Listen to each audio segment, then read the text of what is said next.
Ce projet pendule acoustique est une idée très ancienne. Lorsque j'étais étudiant à l'école des Beaux-Arts, j'expérimentais au milieu des années 90 l'art sonore avec les moyens de l'époque et j'essayais de créer un lien entre mes deux pratiques, celle de l'art plastique dans l'installation et celle de la musique, donc deux rapports au temps par certains aspects complètement opposés. L'un c'est le temps du paysage et l'autre c'est le temps de la durée.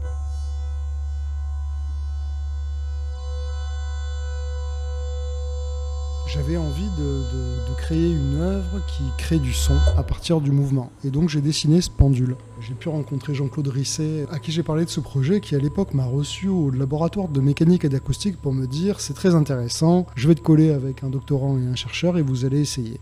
J'y suis allé. J'ai eu très peur, j'étais trop jeune, et donc du coup je suis passé complètement à autre chose. Mais 20 ans après, je me suis mis dans la programmation informatique, sur Max MSP essentiellement, avec Julien Bayle notamment. J'ai re-rencontré le laboratoire de mécanique et d'acoustique du CNRS, qui voulait développer des projets Art Sciences, et du coup on a commencé à chercher dans ce sens-là, parce que ça les intéressait beaucoup. On s'est aperçu que par rapport à l'idée que j'avais, créer du mouvement pendulaire en misant sur le décentrement périodique d'une membrane par rapport à son axe ne délivrait pas assez de puissance pour bouger le poids que l'objet représentait. On a réfléchi, on s'est rendu compte qu'il s'agissait en fait d'une idée d'un pendule double, c'est-à-dire un pendule accroché à un pendule. Du coup, c'est ce qu'on a réalisé. Et en soi, c'est un objet intéressant parce que c'est un objet archétypal des systèmes chaotiques. Mais pour l'idée esthétique que j'en voulais, il fallait rendre ce calot linéaire, c'est-à-dire le maîtriser en fait.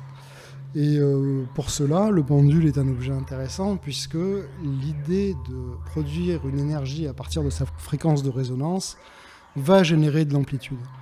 Et donc on est parti sur cette recherche et je voulais raccrocher le sonore à tout ça parce que là on n'était que mécanique et du coup je me suis dit qu'est-ce que je recherche dans ce projet, c'est créer une sorte d'état de grâce des manifestations vibratoires de la matière dans un espace-temps ici et maintenant. Donc je sors un micro qui prend l'empreinte acoustique de la pièce et je route son signal sur les haut-parleurs et du coup ça génère une rétroaction. Et en fait cette rétroaction je l'ai largement développée dans le patch du projet qui consiste en fait à multiplier par 4 le signal entrant, à l'envoyer dans des matrices de réinjection du signal et de créer une matrice qui ordonne les réinjections un peu dans tous les sens, qui va créer en fait un continuum et qui me permet d'une part de maîtriser l'arsène électroacoustique, mais d'autre part d'en tirer tout un tas d'harmoniques. Et donc là, j'avais, si vous voulez, l'objet de moteur audio, l'objet sonore, l'instrument en fait, qui commençait à être développé, et la relation au mouvement consiste en fait à se saisir de toutes les données qui sont produites par le pendule à partir d'une centrale inertielle, c'est-à-dire les données gyroscopiques et accélérométriques sur les plans X, Y et Z, eh bien, qui sont nécessaires à la construction du mouvement, sont en même temps routées dans des inputs de modulation sonore du moteur audio. Et la relation, en fait, elle se crée là, elle se crée dans l'empreinte acoustique de la pièce et dans une relation compensatoire par rapport à la gravité.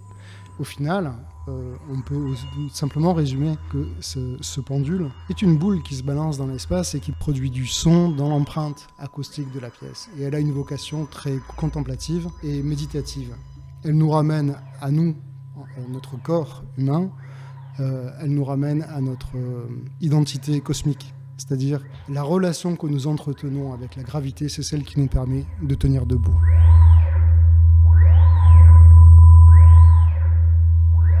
Je suis ravi de découvrir enfin l'espace Gantner dont j'entends parler depuis si longtemps. Je la dois à Pierre-Élie Chapuis de Un singe en hiver à Dijon, avec qui je travaille depuis déjà longtemps et qui a su coordonner avec les tutelles régionales un très beau programme en 3 étapes.